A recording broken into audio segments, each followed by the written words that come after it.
नमस्कार किसान साथियों, आपका एक बार फिर से स्वागत है हमारे यूट्यूब चैनल में। तो आज की वीडियो में हम बताएंगे कि सरसों में पहला पानी कब लगाएं और कितने दिन बाद इसको लगाना है। सरसों में पहला पानी बहुत ही आवश्यक होता है और उसका समय भी बहुत ही निश्चित होता है। इससे क्या होता है कि अगर समय पे पानी नहीं देंगे तो उसका पौधे का विकास नहीं होगा ठीक। पौधे का विकास जब नहीं होगा ठीक से तो जाहिर सी बात है कि उत्पादन कम हो जाएगा कहीं ना कहीं पे। टाइम पे पानी अगर नहीं लग रहा है तब भी नुकसान है, और टाइम से पहले अगर सिंचाई कर दी तब भी नुकसान हो जाएगा, क्योंकि पौधे ग्रोथ नहीं कर पाएंगे। उस टाइम पे अगर पानी लगा दिया तो ये पीले पड़ के ख़त्म होने के चांस रहते हैं पौधे के। तो इस स्टेज को बहुत ही ध्यान में रख के हमें सिंचाई करनी चाहिए। क्या करना है, सबसे पहले तो हमें अपने बिजाई की डेट याद रखनी है, मतलब कौन सी डेट में हमने सरसों की बुवाई की थी।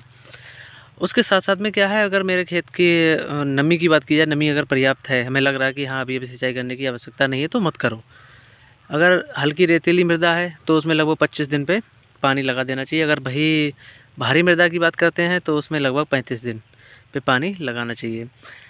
अब अगर बात की जाए पानी किस टाइम पे कैसा देना चाहिए, तो सरसों में हल्का पानी देना चाहिए पहला।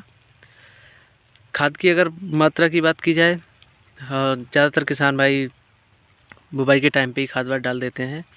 जो भी डालनी होती है, डीएपी डालनी है, फिर या एनपीके डालनी है, या किसी को गोबर की खाद डालनी है, या फिर साथ में सल्फ़र डालनी है। मतलब जो भी आपने डाला हो उसको ध्यान में रखते हुए हमें क्या करना है, जब सरसों का पहला पानी लगाएंगे, सबसे मुख्य बात ये है, सरसों का जब पहला पानी लगेगा उसमें हमको कौन सी खाद डालनी है, ये सबसे मुख्य बात है।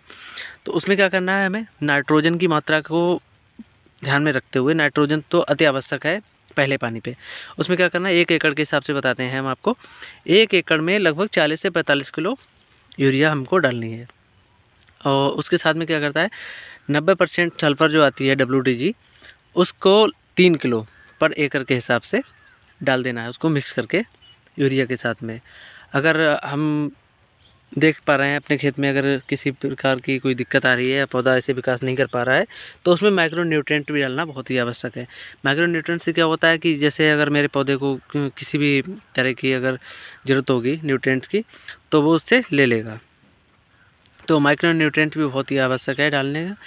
सल्फ़र का क्या होता है, सल्फ़र सबसे पहले तो उत्पादन बढ़ाती है, इसका तेल का उत्पादन बढ़ाती है, पौधे के विकास अच्छा होता है। उसके साथ साथ में क्या होता है, ये फफूंदीनाशक जो रोग होते हैं उसको भी बचाती है। तो सल्फ़र अति आवश्यक है इस पे लगाने के लिए। अब अगर बात की जाए कि पहला पानी लगा दिया, उसके बाद में पौधा अपना विकास करेगा, टिल्डिंग स्टेज होगी, क्योंकि पहले पानी लगाने के बाद में ज़्यादातर पौधे कल्ले ले लेते हैं, उसके बाद ही फिर फूल की स्टेज आने लगती है धीरे धीरे। अब पहले पानी पे ही जितनी डोज को देना है, जो कुछ करना है, तो पहले पानी पे ही करें, क्योंकि पहले पानी के बाद में फिर पौधा विकास लेना शुरू कर जाता है। वही स्टेज पे जाके उत्पादन वही हिसाब से बढ़ता है, क्योंकि इसमें क्या है, पहला पानी लगाने के बाद इसके जो तने होते हैं वो इस तरह से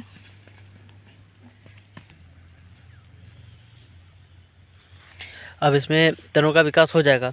क्योंकि इसमें क्या होता है, जैसे पहले पानी के बाद तने का विकास होगा, जिस तरह से अगर हमारा डंठल होगा जो तना वो मोटा होगा तो उसी से ब्रांचिंग ज़्यादा होगी। अब ज़्यादा ब्रांचिंग, ज़्यादा फलियाँ, ज़्यादा फूल बनेंगे, ज़्यादा उत्पादन होगा।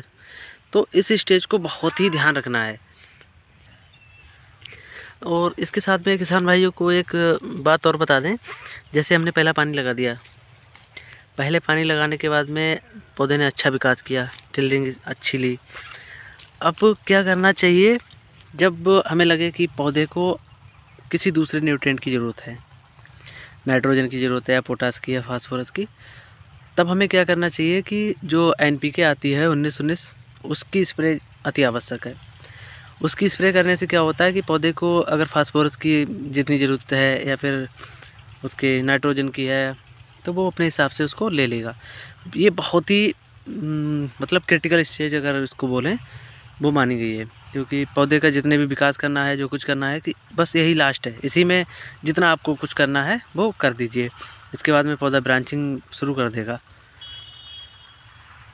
तो सबसे पहले अपने सिंचाई की डेट को याद रखना है कि कितने दिन में पानी लगाना चाहिए। उसके बाद में हमें निश्चित एक मात्रा देनी है खाद की, कि कौन कौन सी खाद देनी चाहिए। अगर कुछ क्षेत्रों में जहाँ पे सर्दी अगर ज़्यादा हो रही है, अगर वहाँ पे आशंका है कि पानी लगाने के बाद में फंगस लग सकता है, तो हमें क्या करना है कि उसमें थोड़ा सा साफ पाउडर आता है जिसमें कार्बन डाइजिम मैकोजिब होता है, साल्ट साफ नाम से आता है APL का, उसको लगा देना चाहिए। उससे क्या होता है कि इस पे जो चूर्णी वगैरह जिसको बोलते हैं, रस्ट बोलते हैं, वो नहीं लगेगा। वो लगाना अति आवश्यक है क्योंकि सर्दी के टाइम पे ज़्यादातर इसका अटैक पड़ता है। तो मिलते हैं अगले वीडियो में, तब तक के लिए नमस्कार, जय हिंद।